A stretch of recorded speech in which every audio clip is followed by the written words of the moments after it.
the original esport racing game. This is iRacing.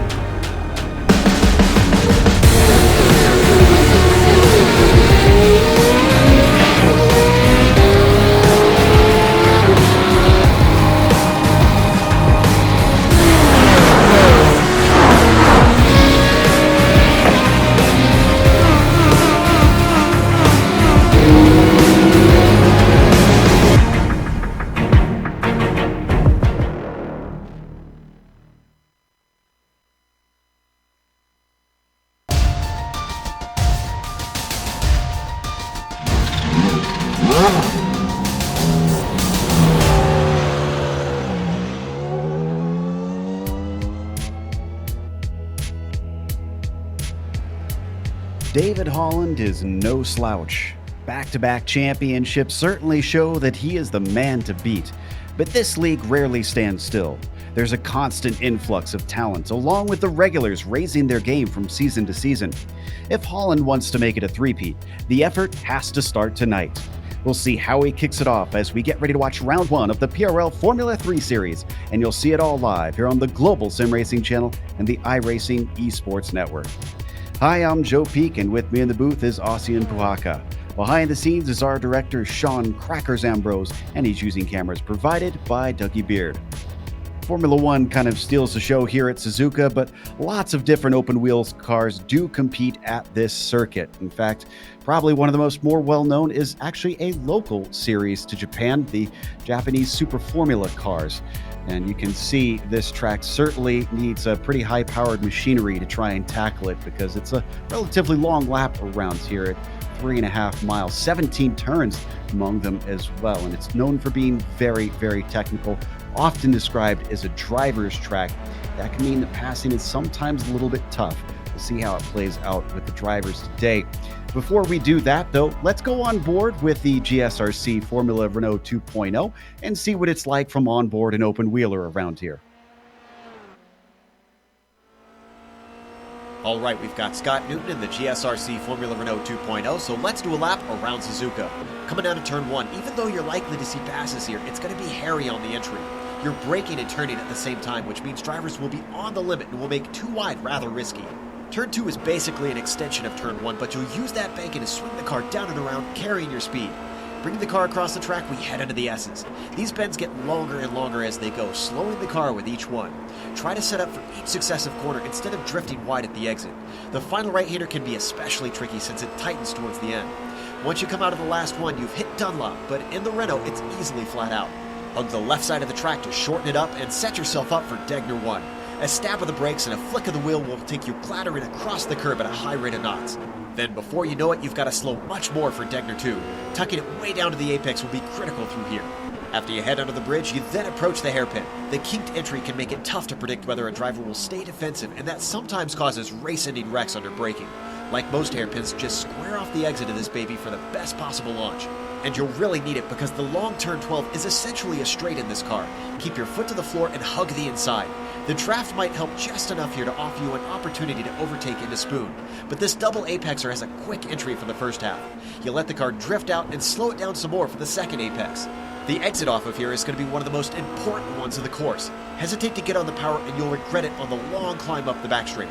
This is another spot where the slipstream will make battles erupt often, but once again, going too wide will really separate the brave from the faint of heart.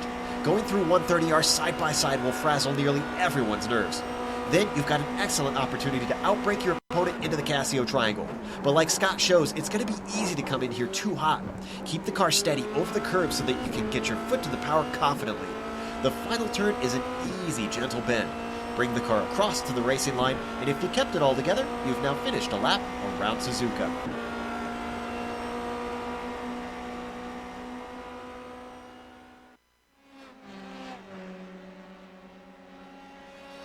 It's probably going to be a little bit slippery with the Formula 3 that we've got here today. Even that Formula Renault 2.0 had a few moments on our lap guide. But before we get to talking about that, let's talk about our sponsor. Are you ready to compete against the financial markets? Supporting over 60,000 users across the globe, NinjaTrader provides award-winning trading software and brokerage services. NinjaTrader is always free to use for advanced charting, backtesting, and trade simulation. Visit ninjatrader.com to get started with a risk-free trading simulator and start tracking your performance. Big thanks to them for sponsoring the series for a second season. And speaking of another season, we are starting that. So let's look back at last season with the Drivers' Championship points. As I mentioned, David Holland with another championship under his belt. Abner Acosta just could not overthrow him. Don't discount Kevin Santana. He's a little unpredictable at times, inconsistent, I guess you could say, but he finished third in the championship, and that shows that he does have at least some consistency that is backing him now. So if he could continue to improve, maybe he could be a threat this season. Nicholas Delp and Zagers, of course, round out the top 5. We also had a teams championship, so let's take a look at that as well. And Vantage Esports Yellow came away by a long margin, 284 points just to second place.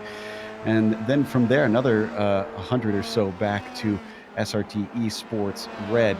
Then you finally get some close battling between 3rd, 4th, and 5th. TQ Engineering and Andy's Racing. We're in a little bit of a tussle to try and sort out the final podium spot for the teams. But otherwise, it was very much a breakaway, of course, in this series. Let's take a look at this season, though. Ossian, we've got a few race details to go over. It's same format as last year, but in case we've got new viewers, what are we up against?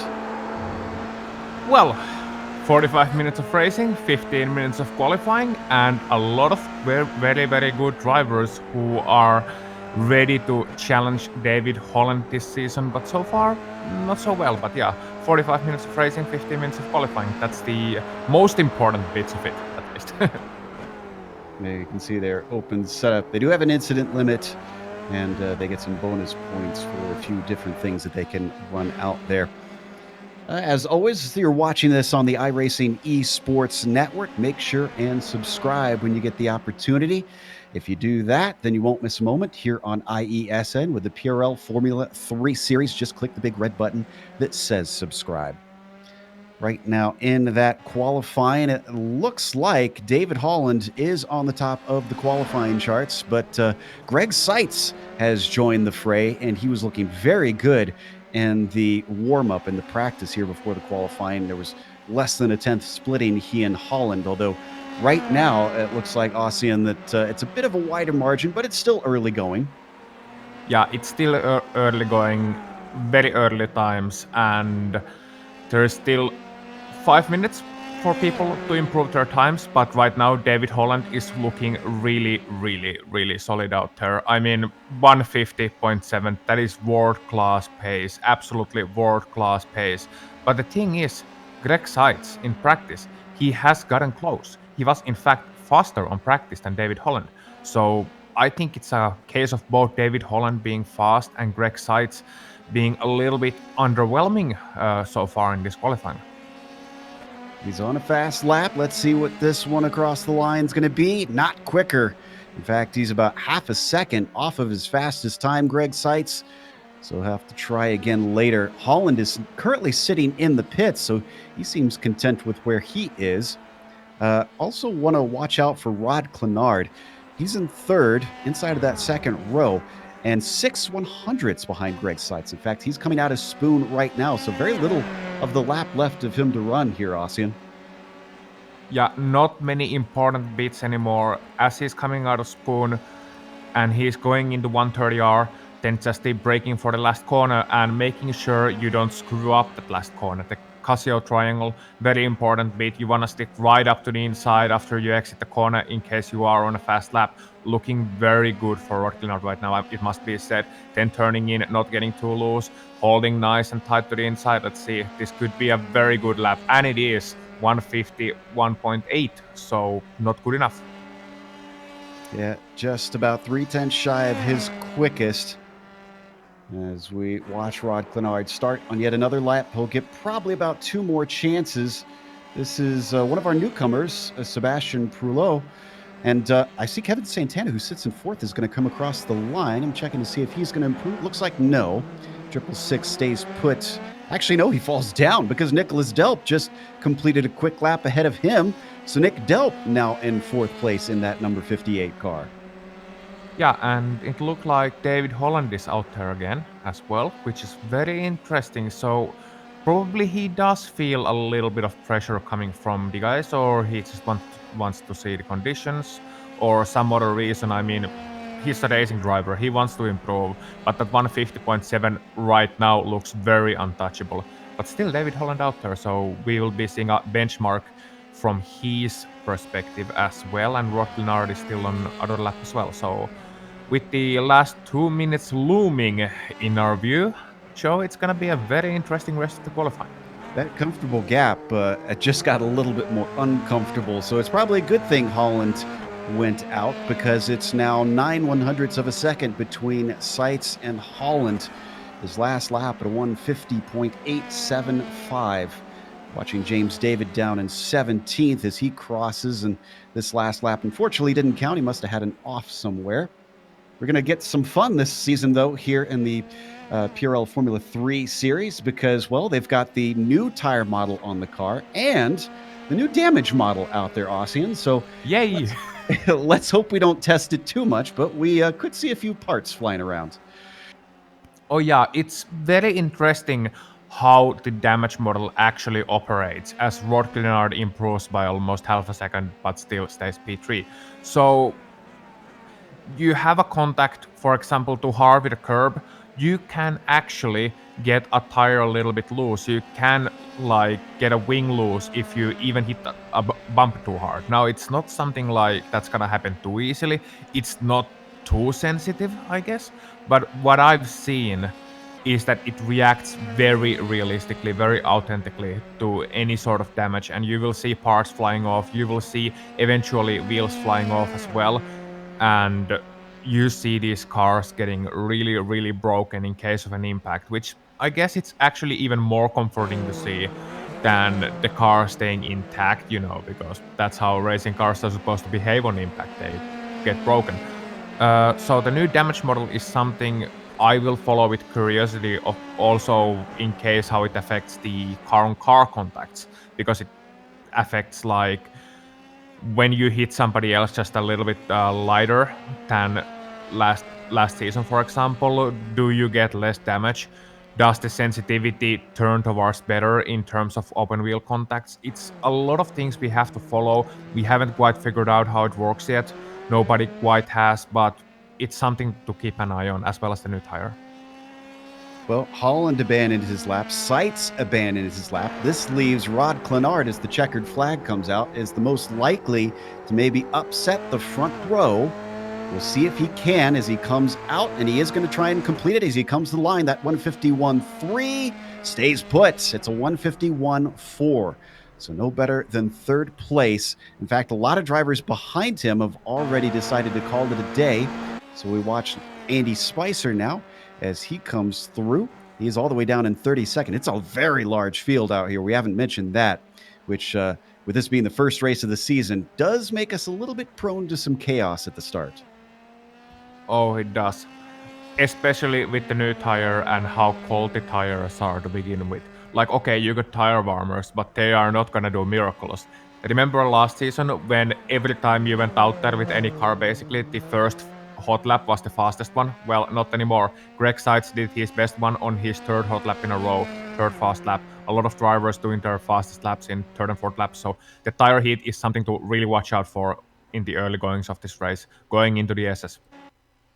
Paul Wildridge improved on his final lap, and looks like Jose Malbron still out there, and I believe the only one still out there.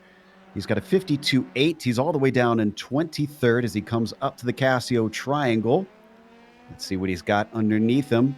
Car number 187 around the final turn onto the front stretch. The line comes early, and it's a 52.6. 2/10 improvement will bump him up to 20th, and that is the last one to change. So, Daniel Cranefus did actually improve. He went 152.2 on his last lap and rose up all the way to P12.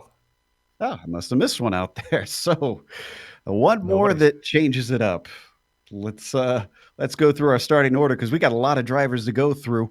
Our grid is going to have David Holland on the pole, two-time champion, certainly looking good with Greg Seitz starting in second position. Rod Clenard will be P3 with Nicholas Delp in fourth. Kevin Santana, P5 for him, and Eric LeBlanc in sixth. Andrew Duffy starts P7 today. Josh Daniels in eighth.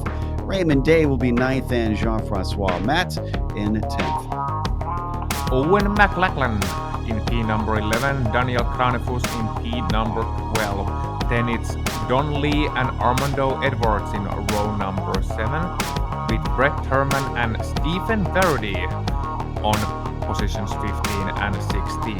Paul Wildridge, Christopher Richards, and then James Al David and Bradley Holly rounding out your top 10. Coming over from the trucks to try the open wheel cars. Jose Malbron starts 21st. Lionel Duprat in 22nd. Then it's Sebastian Poole. I'm not sure if I'm saying that right. Apologies.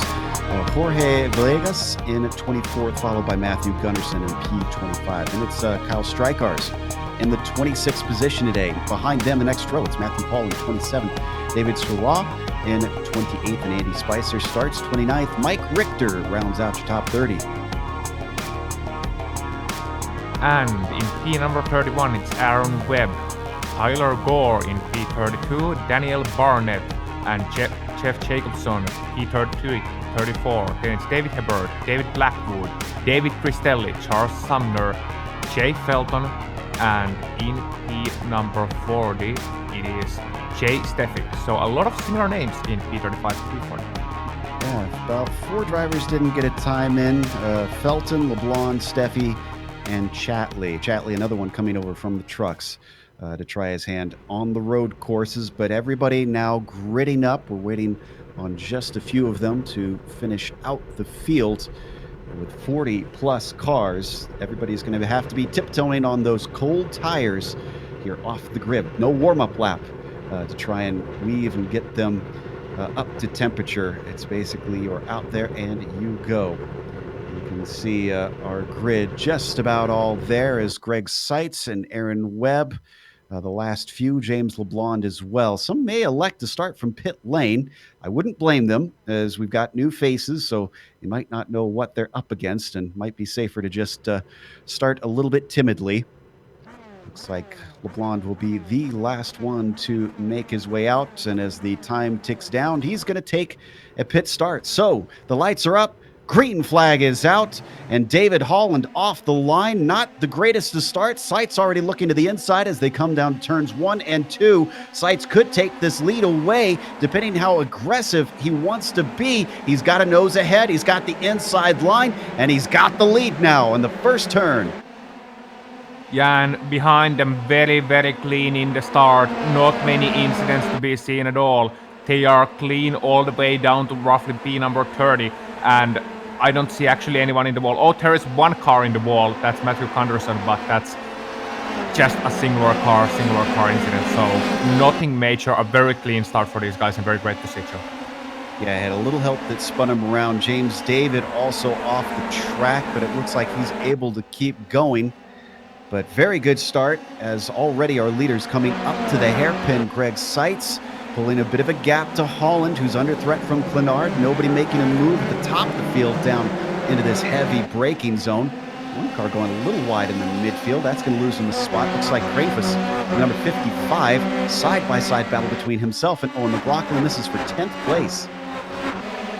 Yeah, that's Jean-Francois Maté actually side-by-side with him. So Owen makes the move through, and Cranefus also trying to get his position back from Owen, or rather trying to improve his position on Owen, and he makes his way through, so that's very interesting. And yeah, it was actually Jean-Francois Maté who was earlier side-by-side, but then making a mistake onto the spoon corner, so very interesting to see how these drivers deal with the cold tires so far. That shuffles Jean-Francois down to 12th. They're now coming up to the Casio chicane for the first time. This is another potential spot where you could run into someone if you're not careful. So far, so good, though. I'm actually pretty impressed with how everybody's handling this, but we got a battle for the lead as Holland was challenging Seitz down to the first corner, but it was around the outside. It wasn't successful, but he's eager to get this one back quickly. Oh, he is. He absolutely is. He knows he's the fastest driver out here today. He saw it already in qualifying. He wants to get past Greg Seitz as soon as possible. I think he knows running behind him that he's got more in the tank than Greg Seitz has to offer. The thing is, that car is still in front of him, Greg. Is still in front of you, David, and you can't be too anxious. But the reason, of course, why he wants to get through very quickly is that he wants to control this race from the front. That is David Holland, that is his modus operandi, and that is what he wants to do.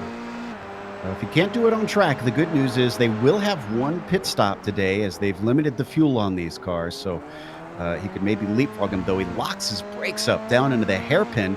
A little puff of smoke puts him back. Christopher Richards very much put back as I think he's hit the wall, judging by his tire marks. This is in Degner 2. Take a look at the replay here. I think it was just a glancing blow. Yeah, it wasn't too big of an impact, too big of a hit. He just completely missed the turn into the Degner number 1. Locking his brakes, something must have happened for him. I mean, lapse of concentration or something, it's just a little bit of an impact. Thankfully, nothing too major. Christopher is able to keep going, and I think his car still looks quite alright. Back in 8th place, Andrew Duffy under attack from Nick Delp into the Casio Triangle. And Delp is going to come away with it. Oh, that checks up Raymond Day behind him big time, though. It's a chain reaction. Owen McLaughlin takes advantage of it, but it's not over yet as they come down the front stretch. Daniel Cranefuss also with them. Oh, and they're going to go 3 wide as late dives from both of them to the inside. And I think Cranefuss thinks better of it, but he's still going to get a spot because McLaughlin very timid into the first corner. Oh, that was so close to a major disaster.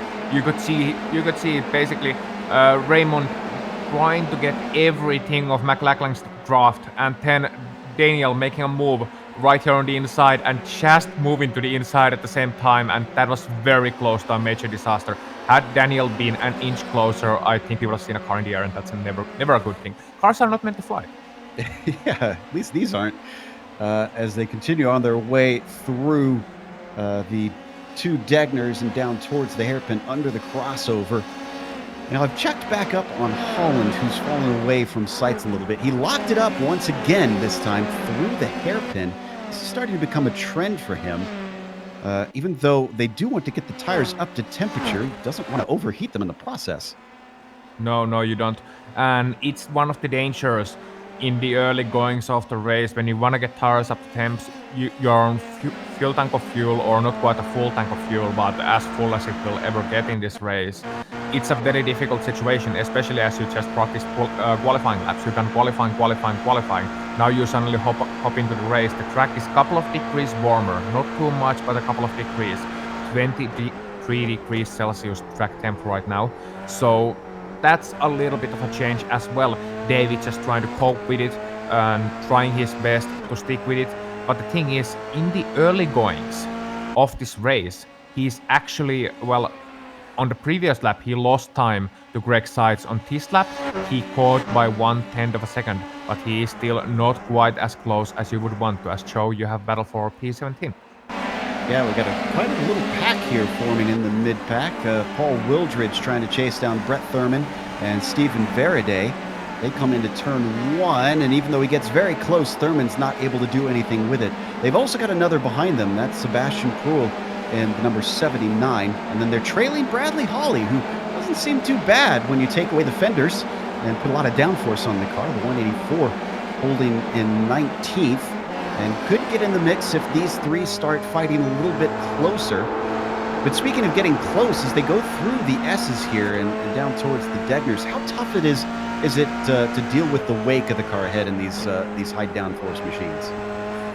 Degner 1, good luck. It's honestly Suzuka, the first sector, and even the entire second sector, when you are dealing with the dirty air of these cars, the turbulence created by the wake of the previous car, as you said, Joe, it's so frustrating because you're just pushing off in every single corner. You want to stay to the right line. You have to remember that you can't push as hard as you would normally. And Degner 1, especially, I brought that up because it is such a place of trust.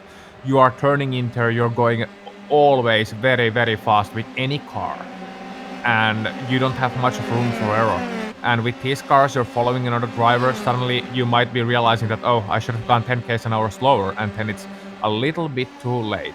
And we are seeing actually Paul Wardridge trying to move into 130R, not going to pull it off. Thurman was just a little bit too far up, but this opens the door as it looks like Thurman is going to try to get to the inside. No, that's Proul. Proul manages to get inside of Wildridge instead, and Sebastian's going to move up to 17th, but he may find the favor returned because a good slipstream for Wildridge and for Holly brings them into the mix. Holly follows on Wildridge down to the outside as the defensive move from Sebastian covers off the desired line, and they stay in order. Sebastian 17th, Wildridge 18th, Holly 19th. I'm looking at what Bradley Hurley is doing right now. You said he's a truck driver normally, not very used to road cars. These are very different from trucks. I don't need to say much, but these are very different from what trucks are like, because you're moving on from big, heavy oval machines all the way to these lightweight minor formula cars of European series. It's as far away as you can get, and he is doing very well for himself, and he is being very consistent and clean as well. He is just following the battle ahead, not doing any silly mistakes. Oh, Sebastian runs wide in Deckner 2. Yeah, that's a big mistake there, and that's going to allow a challenge from Paul Wildridge around the outside of the hairpin, but he takes it in a little bit too deep, unfortunately. So he has to try again later. Actually, maybe he'll try again right now because he's once again right underneath there. Holly, though, you can't slate him too much because even though he's coming from stock car oval racing, he is a multi-time champion over there. And Paul Wildridge, once again, with a little bit of an error, he loses 2 spots, make it 3. Villegas goes by, so does Malbrun. Yeah, he was just trying to make a move on the inside and then running a little bit wide on the entry. I think he cut across the dirty air turn. Meanwhile, we jump up to the lead because here comes David Holland. He doesn't take the inside, though. He was covered off by Seitz. Could have had a little bit of room if he wanted to get aggressive, but he squeezes him down a little bit, then comes back to the racing line, side by side, down through turns 1 and 2. And even though he holds his wheel in there, it's just not quite enough. Whew, it is dicey racing between these two. Dicey and very, very clean. I was thinking David Holland was gonna pull off a Kimi Räikkönen from Suzuka 2005, passing around the outside into turn number 1. But it's not as easy with the Formula 3 car as it is with the Formula 1 car, as funny as that sounds like, because the speed difference is just a little bit lower, and you have to go the longer way around, and with these cars, less power means that the longer you go, the more time you are going to lose. So David Holland, he's 3/10 faster last time by. He tried to make a move, and he's following Greg Seitz very close once again, but the thing is, he wants to get past real quick. Rod Clinard, he's not far away from them, and even Kevin Santana showed the leading duo battle. They are gonna catch up mighty quickly should the battle go to or rather, the fight go into a battle. Yeah, I'm sure Clinard would love to see Holland have another go at the lead, because that'll certainly slow them up. They come out of Spoon now, and this is one of the spots where you can see a lot of slipstream between these cars, but I don't think that Holland is quite close enough from what we're seeing. Clinard definitely not close enough at about 1.5 seconds back. He's in that red and white machine that you're seeing on screen just behind them. And I think, did we have some issues? Yes, we did. Sebastian Proul is off track. I think this is down in Spoon Corner. There's some missing bodywork, and there's some cars missing from the track. That happened with Malbron getting into him. And who was that taking evasive action as well? Whoa. That was Villegas, who actually had to go off track, came back on, but I don't think he touched anything. He's that third in line. Watch this. Woo! Lightning reflexes. Whoa. And the Yeah, 101 gets through. Yeah, that's very interesting of an incident as well, because you see Proa trying to make it past to the outside, Malbron trying to defend, and then just Proa just turning into him.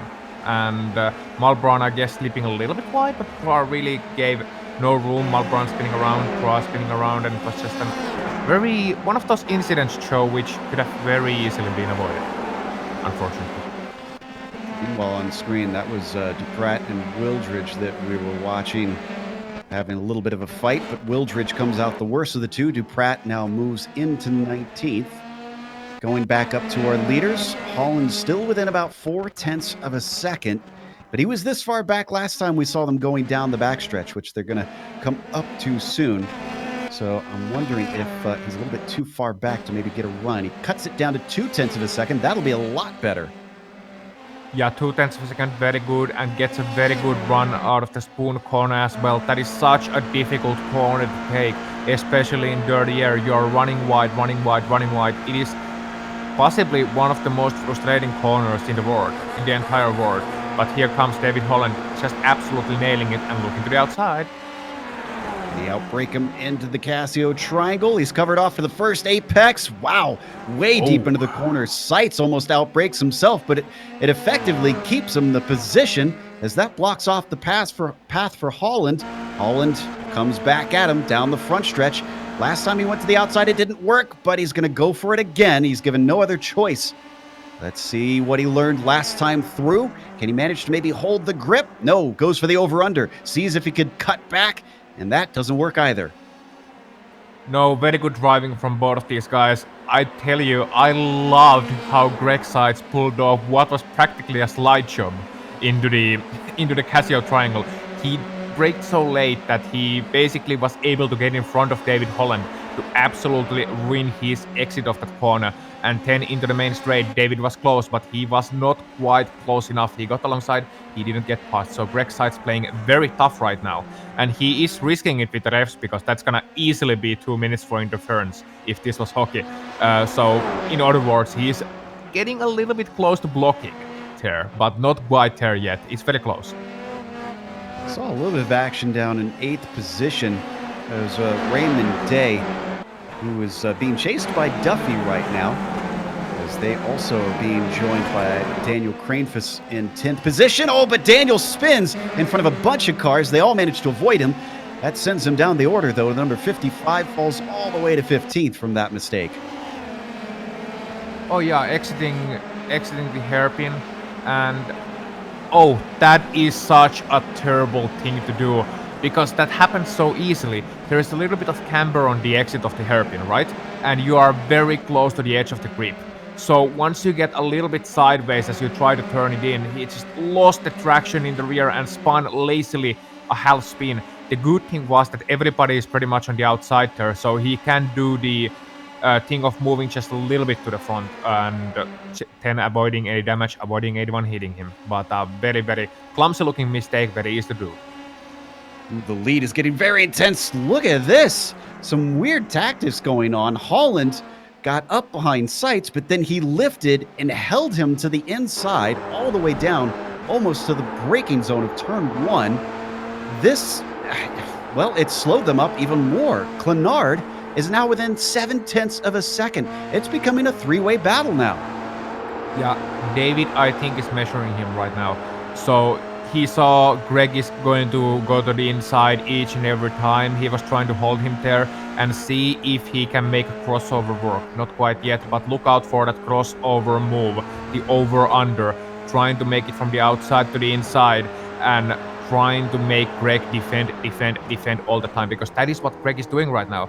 He is having to defend constantly from David Holland, and that means he can't concentrate on his own line of his own race. He's just focused on the mirrors, focused on defending. And for David Holland, if he is as much of a predator in case of his driving ability, if he smells blood in the water, this is exactly what he wants, because he has Greg hook, bait, and possibly sinker as well. But I tell you what, Greg so far, he has been mistakeless in his defense.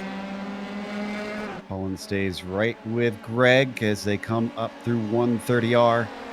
And Clenard, we're watching from his perspective. You talk about focus. He's probably really got his eyes set on those two gearboxes. They all break down into the Casio triangle, back onto the front stretch. What does David do this time? Greg directly in front of him. This is about how close he was coming onto the front stretch last time by. He held him down to the pit wall. Does he make the dodge to the outside? He makes it a little bit late, but he didn't catch him quite as quickly. Still, we see a repeat. Crossover, maybe. Oh, not quite close enough. That was very close. Ooh, who was that outside there, though? That was Jose Malbron. Going a lap down, unfortunately. He had some sort of problem in turn 1.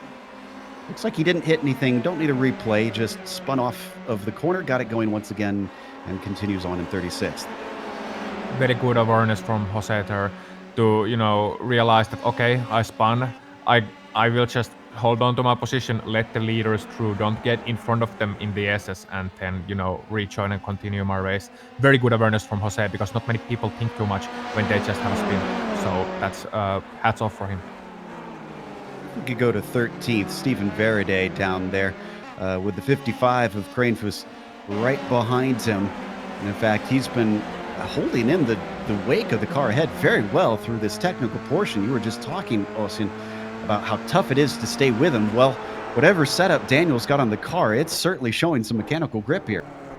Oh. It is, and Kranefus made it through on the turn number 1, actually, or Veraday made it through on turn number 1 around the outside, so he was showing perhaps David Holland how it's done, and Daniel Kranef was trying to make it through past Stephen again, and not being very successful. Oh, here they go into the spoon, and just as I said it, Daniel Kranef was easy move down the inside. Stephen running a little bit wide on the entry, and as such, he is going to have a chance to come back again onto the back straight and towards 130 yard. Joe, do you think, will they go side by side?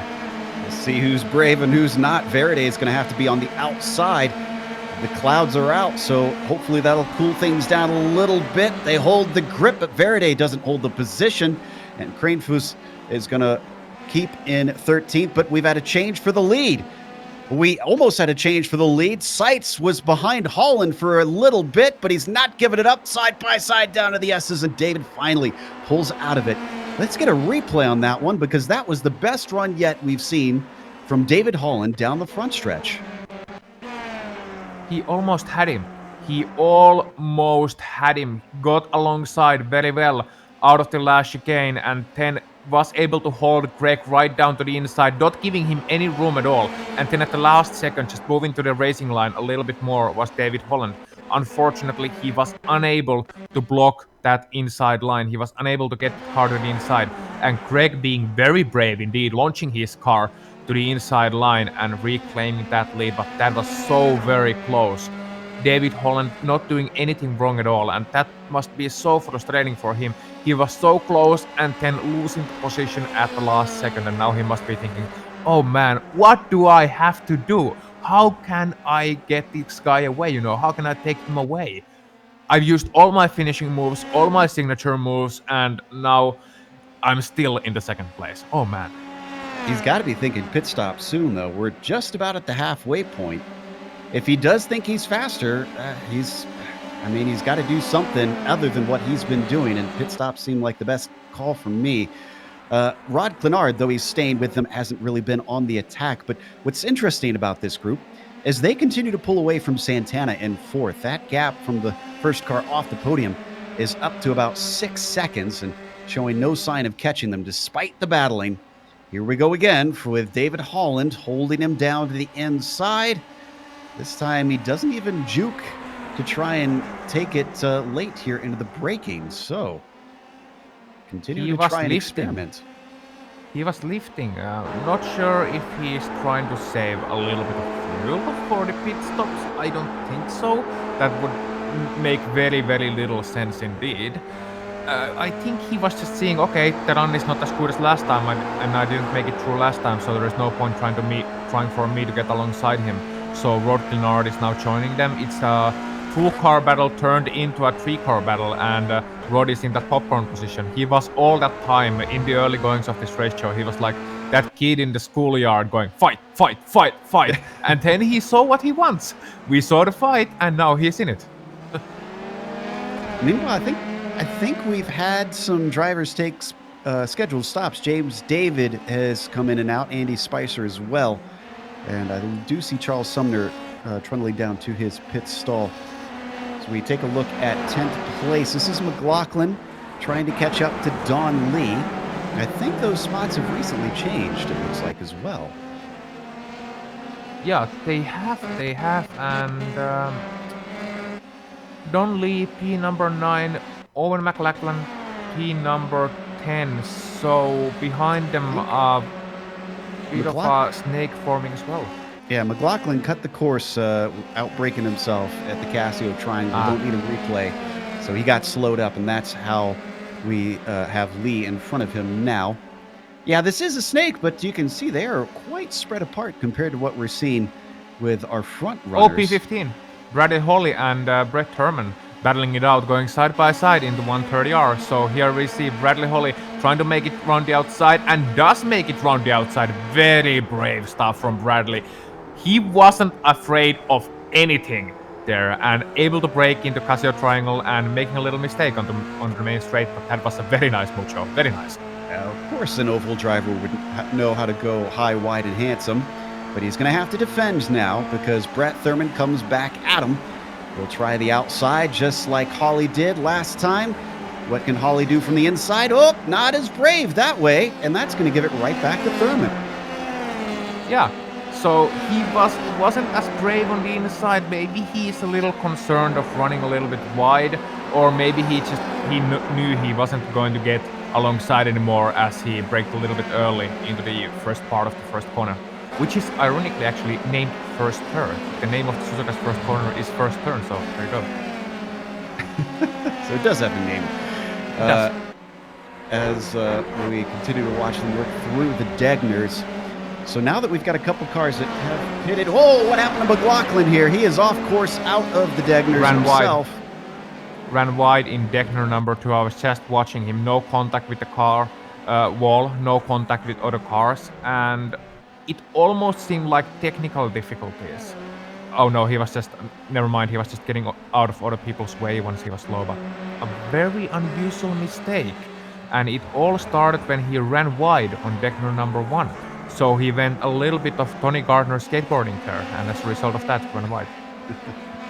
Oh, and the leaders, all three of them coming in at the same time. Oh, and Holland almost gets into the back of Greg Seitz as they all slow down to the pit speed. They do have a pit limiter on this car. Still, you want to try and maximize that entry as we ride on board with Seitz now looking back at his two challengers. Yeah, Eric LeBlanc is able to continue for one more lap as is Nicholas Delp. So all of the leaders pitting, all of the top 4 are pitting, and people behind them, they are continuing. So we are seeing different pit strats as they make it out, and Greg Seitz just in the lead. Wow! And they were actually crossing over. I don't know how you would describe it, ghosting one another. Greg Seitz and David Holland so close, but Holland falls back in a second, because he eventually has to give it up. Clenard stays in third. They come back out in 10th, 11th, and 12th, so very much in the thick of the pack. Yeah, they're behind Lionel Duprat, behind Jorge Villegas, behind Bradley Holly, so they are behind that battle pack. Now, those guys must know, okay, here are the leaders, de facto leaders of this race, the guys who are battling for the victory. But the thing is, they are not a lap behind. These guys ahead of them, they have absolutely no incentive to let them through. They don't have to let them through, and they are battling. So this could be a very, very important point in this race if Greg and company are not able to make it through quickly. And more importantly, this is gonna allow David Holland a multitude of opportunities to try and make it through Greg.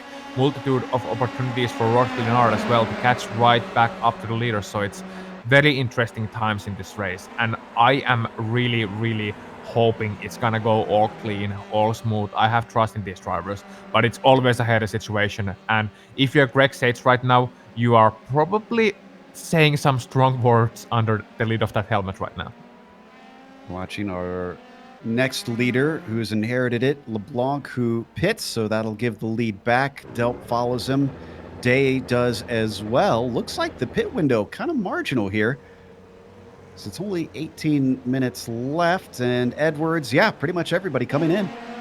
Yeah, even in front of Greg Sides, everybody was pitting, so it was just a matter of going for one more lap, and that means that David Holland is actually quite close once again. As the other guys are pitting, David Holland moves to the outside, and we've seen this before. Tries to take the lead away, and he's struggled when the tire's a little bit worn, but with fresher ones, this time he keeps the inside, and he's got the inside down in the first corner of the S's, but it's going to switch back. How long can he hold on to this? Oh! He's desperately staying in there. They come together. No! One goes off course, but Holland stays with it, and Clenard is now the first car without damage. Is he quicker than David Holland? There was netcode so much on the entry of that corner. David Holland hitting Greg Sides on the entry of that corner. Greg Sides going away. David Holland having to hold on right now. Whoa, that was so unfortunate. So unfortunate.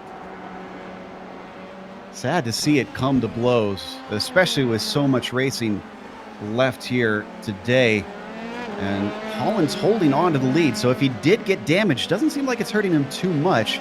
The straight line speed is really going to be the question once they get to the backstretch, as the 24 holds on to the back of him. We'll see it here soon. They come up to Spoon. The downforce is good, but what about making that thing a bullet?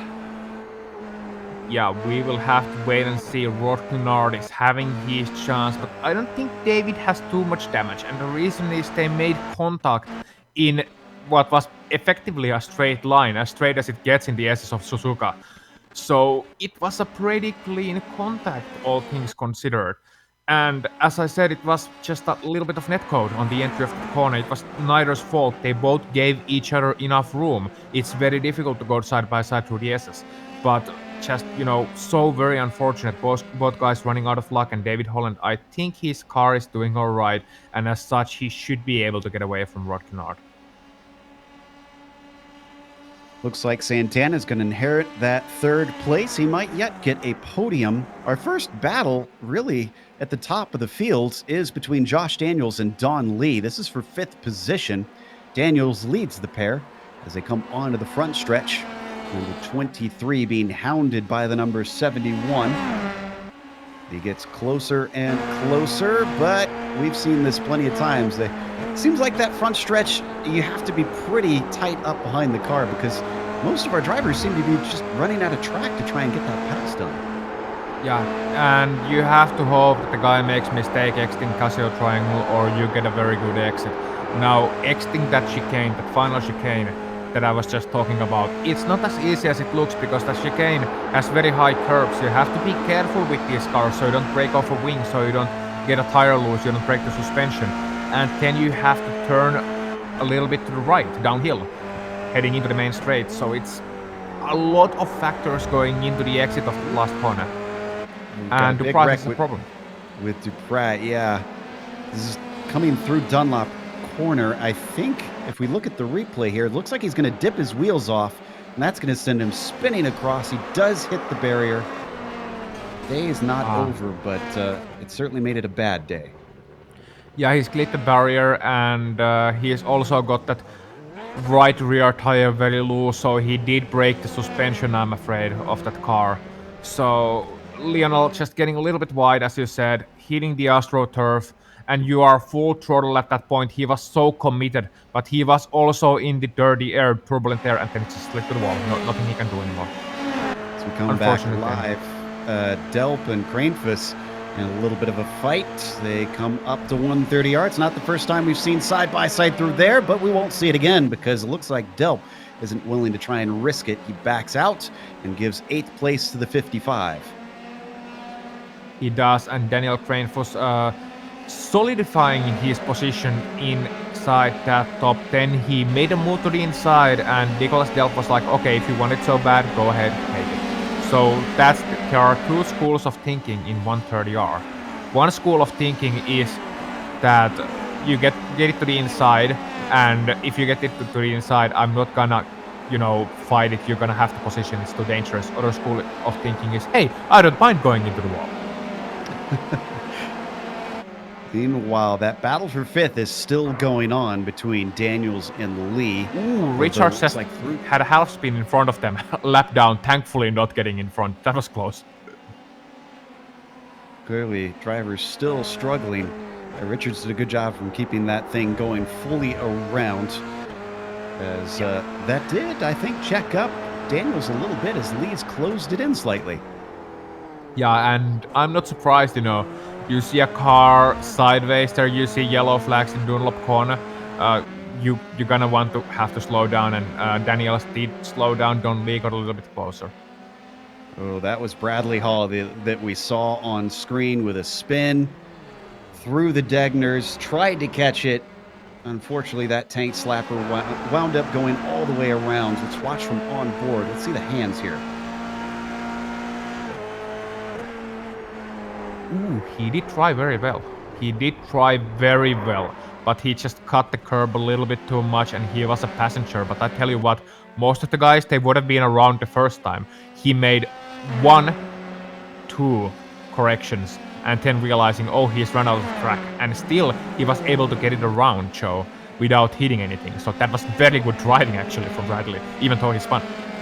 Minimizing the damage as Don Lee on screen closes into the back of Daniels down the front stretch. You can see him staying in the tire tracks, pokes his nose out a little bit, but again, he wasn't quite close enough. Made it through. Cranefuss made it through on Mate from P number 7 on the main straight behind him. Very nicely done. Let's take another look at that one. This was what happens when you do get close enough. Yep. Very nice move out of the last corner, and very nice for Cranefuss to just put it down the inside and not making a fuss about it. And Mate, I think he knew that there's no point defending this too much. The guy behind me has a run, so he just gave it a little bit easier than you see for the lead, for example. So he wasn't defending all too much. It takes him from 12th on the grid now to 7th out there on track. But the driver ahead of him has done one better. Don Lee, who sits in 6th and has been fighting for 5th, started 13th. So his qualifying clearly not representative of what he's able to do over a full race stint. And he continues to try and apply pressure to Josh Daniels just ahead of him as we see them enter Spoon Curve. Maybe get himself a launch off of this double left-hander. It doesn't look like he's quite there. No, not close enough, but Don Lee has done a great job in this race. You look at the top 10, you don't see too many guys who have come from outside the top 10 into the top 10. Everyone in the top 5 started in the top 10 of this race. Don Lee right now, he is the lone guy pretty much who has made those massive climbs. Everyone else 2-3 positions, maybe 4. Don Lee 7 positions. You can't fault the man, and he is still looking hungry. He has just gone to the table without an invite. He's come to the table, he's had one plate full of excellent food, and he wants a dessert as well. And that dessert right now, Joshua Daniels. Let's see if he can get him to the later portions of this race. You know, I've been watching him a little bit here, and it seems like his corner exits aren't so hot, unfortunately, which is really what he seems to need. And Don Lee, certainly down in the Casio Triangle, out breaking himself a little bit. Now, suffering the wake of the car ahead as he falls away. What was about a 10th or 2 is 4 tenths by the time they reach the end of the snake. Yeah, his car is understeering a lot. I'm watching him right now, and he's just taking a very tight line into those corners. He's having to be very careful, and you can just see how much that thing is plowing on. It handles like a rosebud right now. It handles like a sled, and that's what we would say in Finland. It handles like a sled. So it doesn't want to turn, and then when it turns, it goes, well, up on 2 wheels, basically. So Don Lee is having to fight that, but I think that understeering setup might also be a trick to his consistency, and he's able to get up in this race, because he doesn't have to worry so much about making a mistake and not having to fight the car so much, as we have a battle show, I believe, for P number 10. Yep, that's Armando Edwards and Owen McLaughlin. We saw them swap before. They might just swap again because Edwards, unfortunately, under attack from McLaughlin down the backstretch. Owen trying to get his wheel in, but he decides that's just a little bit too risky right now. He lifts before they get to 130R. He'll get another bite of the apple, though, if he's willing to try and send it in down here into the Casio Triangle. Doesn't look like he's quite there. Ahead of them, some side-by-side action between Delp and Matt. And I believe Jean-Francois is able to hold on to that 8th place, but they were wheel to wheel heading through that last chicane. Yeah, his name may be Matt, but he sure as hell is glossy in this race because he has done very well for himself inside the top 10. I was going to say he's not letting anybody walk all over him, but he's certainly holding Delp back right now with 8 minutes Matt. left to go. couldn't let it go. Meanwhile, let's head back to David Holland because we haven't looked at him in a while. He's letting nothing stop him. The number 18 has pulled a gap of about 1.3 seconds over Clenard. Rod's kept him honest, but he's certainly not applying any sort of pressure right now. No, Rod can't. He's trying his honest best, but he just can't go as fast as David Holland right now. So you look at the previous laps. Lap 16, okay. So David Holland had a little bit of a weaker lap back then. Lord Kinlaard. David Holland has been very consistent actually. I'm looking at his lap times. 152.0, 152.1, 152.1, 159.9, 151.9. So that's a very good and very consistent. Yeah, you can see on screen that the gains that Clenard did make, it was 2/10 on lap 17. That was his best. And then just a few hundredths on lap 18. Otherwise, he's been beaten pretty solidly by Holland lap after lap. They cross for another one. This time by, it looks like a 52.1 for Holland is actually a little bit slower, about 2/10 quicker for Clenard that time through. Yeah, and David has traffic as well. Matthew Gunderson ahead of him, as well as David Hebert, Charles Sumner. So a couple of lap down cars. Now I'm trusting these guys to get out of the way quickly, but the problem is that there is not gonna be very many great spots in this track to let traffic by quickly. And I believe, Joe, you said a certain driver is not going to have anybody walk all over him, but I think he just had somebody trample his feet on him. Yep, wiped those boots off and left him outside. Nicholas Delp is going to take 8th place. He did it through the Casio Triangle. Unfortunately, with so few laps left, the 4 seconds up to Daniel Kranefus looks like it might be a little too far away for him to try and catch him. Let's take a look at the replay of that pass, actually, since he'd been working on that for a while. Pulling it up. Just got himself a run up the back stretch. Believe... Oh, this is through the Degners, though. Here we go. Now we've got it. A little bit of a defensive move, but then suddenly decided he didn't have it covered off like he wanted. Outbreaks him into the corner, and Delp says goodbye. Very clean. And, you know, a very textbook open-wheeler passing move. So if you think of a pass on a road, you think, okay, outbreaking up the inside into a corner. That's how you do it.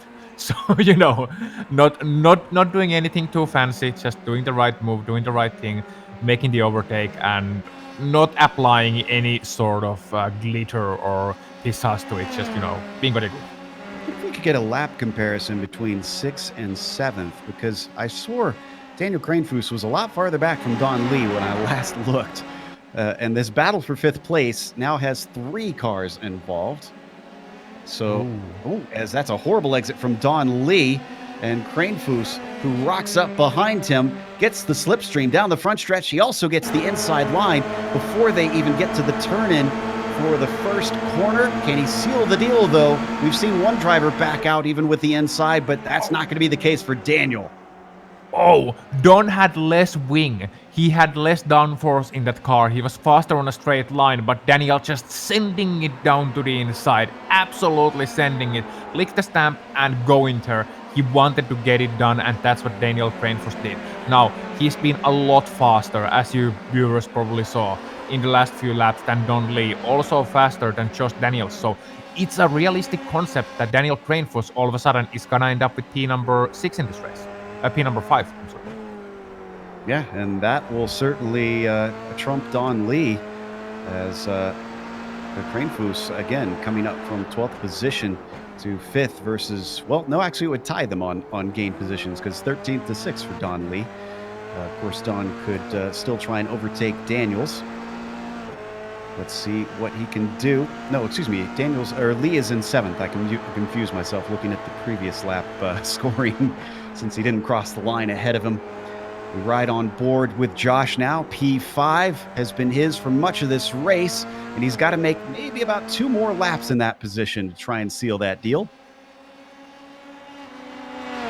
Oh, yeah, and 2 more laps, and oh, here comes Daniel to the inside, 130R and an easy move. Well, it's never easy down to 130R, but he made it sure look easy. Yeah, that looked like a lift from Josh. I think he saw the writing on the wall. He didn't really want to fight Daniel too much. He wanted to gain the points for this first race. Boy, Daniel Kranefuss is on a tear. That number 55 probably will see this climb stop here, unfortunately, with 11 seconds up to Eric LeBlanc, which, I have to say, Eric's had something of a good, quiet race out here. He's sitting in 4th place. I don't really recall us talking about him all that much all race long. No, the only time I noticed him in this race was when he was continuing out and was inheriting the lead of the race for 1 lap during those pit stops. Aside from that, Eric LeBlanc, he's been absolute ghost out there.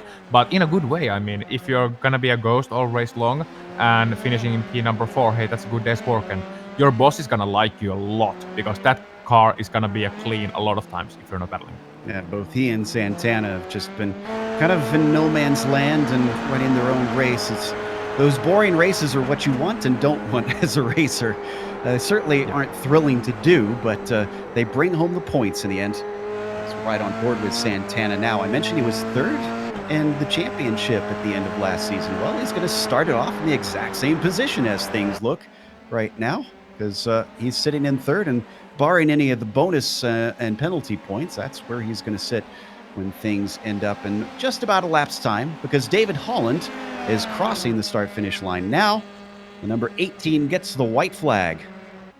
Yeah, Rodknar losing 2/10 on that last lap, and he was actually catching him on those previous laps. But right now, Rod looks to be a little bit too far, and David Holland cannot just say, what an effort from him, what a race from him. From pole position, he started, battled all race long. That incredible battle with Greg Seitz, unfortunately, it was so good for so long.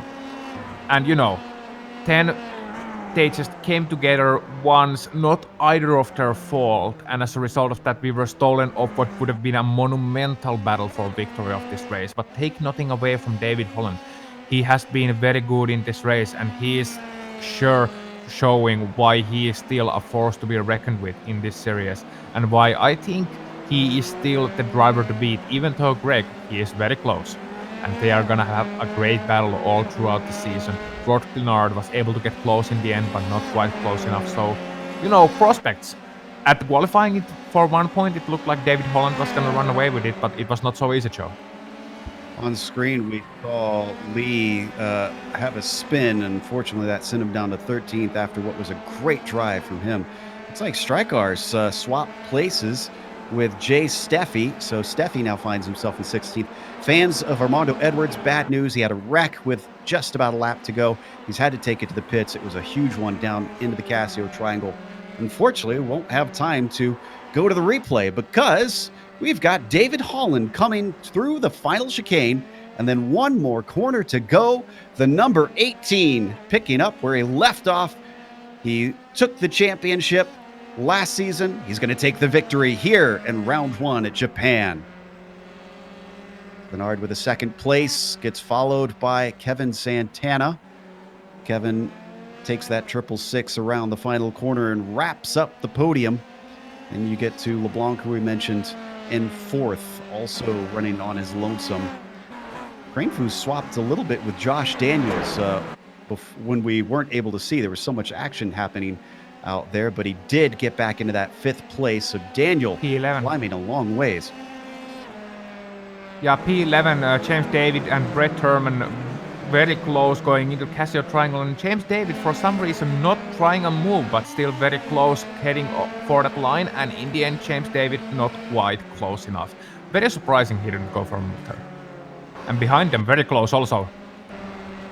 Oh no, and Jay Steffi with a wrecking 130R, not a place where you want to find yourself in the wall. It was contact with his teammate. Strykars. Oh, the SRT team is going to have an awkward debrief. As you see, the Club West driver unfortunately takes significant damage just a few hundred feet from the line. Yeah, and there was a very close battle for P number 14 also. And even Bradley Holly. Yeah, Bradley Holly. And you saw Lionel Dubois, and that's a very close thing, and Raymond Dew behind him. So it was Lionel Dubois a lap down, and then, Bradley Holly in front of him. That was very close indeed, and that was a photo finish. Yes, and it was Holly who came out in front between the two of them. But we've got to go to break here on the Global Sim Racing channel. We'll come back with the unofficial results as well as driver interviews. Stick around because on screen you'll see all of the upcoming races here on GSRC.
Welcome back to Suzuka International Racing Course. We just watched round one in 2020 season one for the PRL Formula 3 Racing League.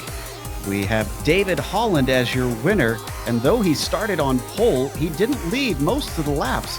He got swamped at the start and wound up handing it over to Greg Seitz, but then contact between him and Seitz wound up in favor of Holland, who did come home with the victory. Glenard followed him to second place, with Kevin Santana being bumped up to third by that incident and finishing out the podium. Eric LeBlanc with a fourth, followed by Daniel Kranefuss going from 12th to 5th. Bad. Josh Daniels took sixth behind him. Nicholas Delp was seventh.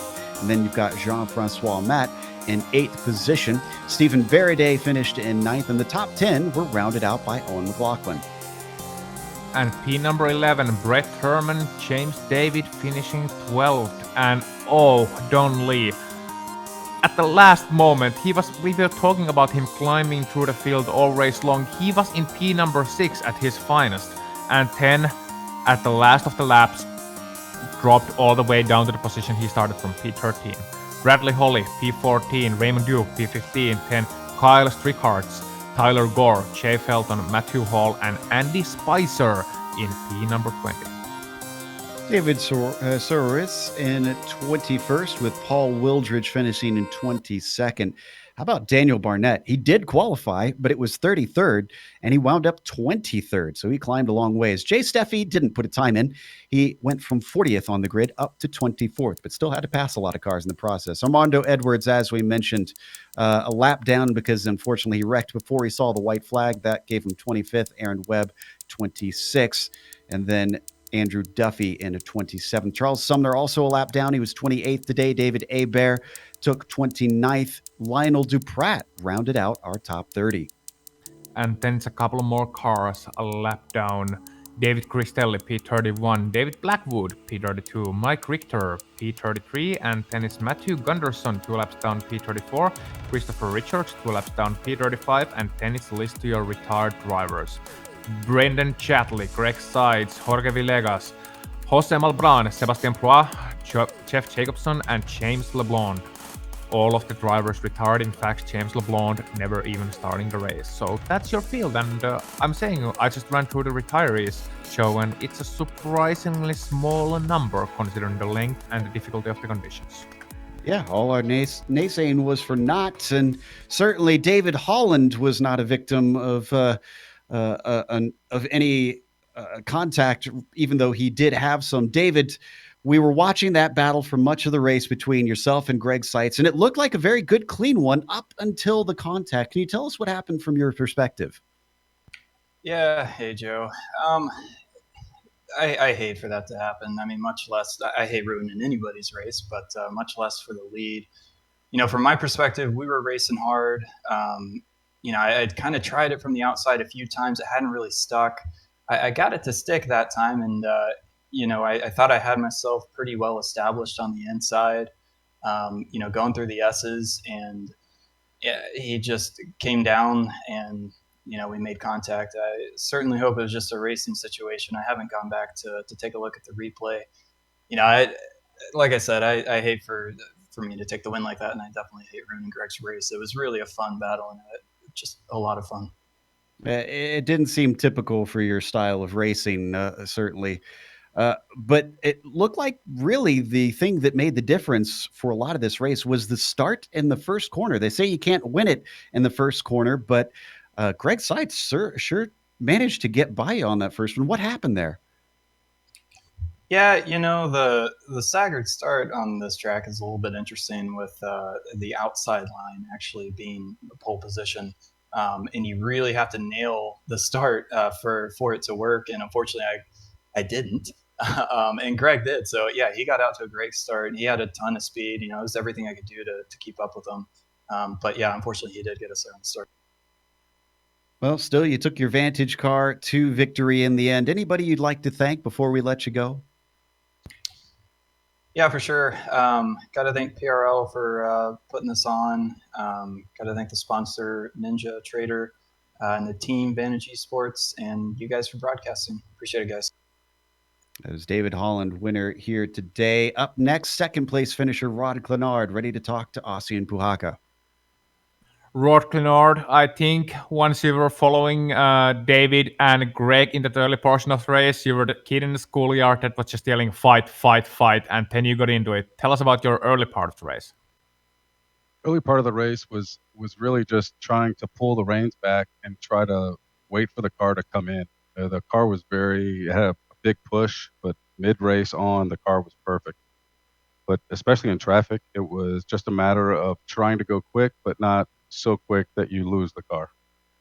Well, in the later portions of the race, there was contact between David and Craig, and then you made it to P number 2, and for a moment, Win looked to be in sights, and you were lapping sometimes faster than David, but ultimately not quite enough. How hard were you pushing in that end portion of the race? How much was the risk versus reward factor there? Man, I was throwing everything I could at it. I mean, I saw the coming together of David and Greg, and I said, okay, here's my chance. He's got to have damage. And he obviously, I don't know if he did or didn't, but I mean, I just couldn't catch him. I know it was probably boring looking at it on the stream, but from my cockpit, that was one of the most intense races I've been in a long time. It was it seemed like a 45-minute qualifying session in a draft. Yeah, and it's not easy driving in the draft with an open wheeler car. So, Rod, very good start to your season. P number 2, a lot of points. Do we see Rod fighting for a championship this season? Absolutely, that's the name of the game. That's why I'm here, to win the championship. Very good to hear. Good luck in the future. And Rod, if you would like to say anything else, then go ahead. Floor is yours. Absolutely. I just like to thank GSRC, all you guys, for putting on the stream. It's a great video. I love watching them. Thanks to Vantage Motorsports, and yeah, just look forward to the rest. Thank you, Rod. And I believe Joe is next, and he has found the driver of the 666 car. Yep, Kevin Santana joins us. And while the other drivers had a lot of excitement out there and a lot of pressure, Kevin, you looked awful lonesome. Did you have anything happen to you during that race? I don't think so. It was pretty much just me.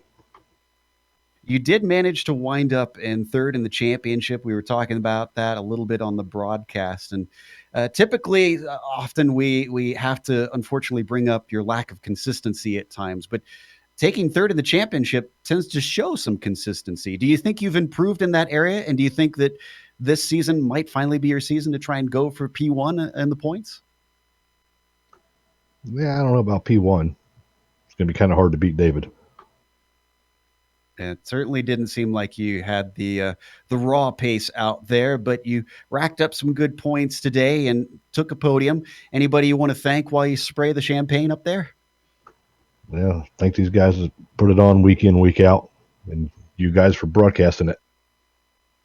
Well, thanks for coming and talking to us, and thank you for the kind words. That was Kevin Santana, third place finisher today. Speaking of Raikkonen at Suzuka, Kevin's sort of our Raikkonen of the PRL here. Meanwhile, we want to thank a few people ourselves. Of course, a big thank you goes to Ninja Trader for sponsoring another season. If you want to check them out, you can find them at ninjatrader.com. And also, a thank you goes to iRacing for putting us on IESN. Make sure and subscribe. It's very easy. All you got to do is click the subscribe button just below this video. Thanks to the companies that provide the software and the hardware for our broadcasts are listed here on your screen. And additional thanks go to June Lalonde, who provides our wonderful music. See the screen for how to get a hold of more of her great work. Thanks to the team today, Ossian, Sean, and Dougie. If you'd like to find out more about GSRC, including upcoming races, you can find it at globalsimracingchannel.com. You can also check us out on social media. Our Twitter is at GSR Channel, Facebook, Global Sim Racing Channel, and Instagram is at GSRC_Graham. Make sure and check out our merchandise store. We're doing a giveaway, so if you subscribe to the channel, you'll be entered automatically into that giveaway. Next race is going to be at Donington. That'll be Thursday, December 19th at 9 p.m. Eastern. Make sure and watch that one. They're going to have a little bit of a break for the holidays after that, so you'll have to do without the PRL for a couple of weeks. But we've got upcoming races for other series listed on the screen, so check those out. Mark them down on your calendar. But until next time, race clean, race hard. See you on the track.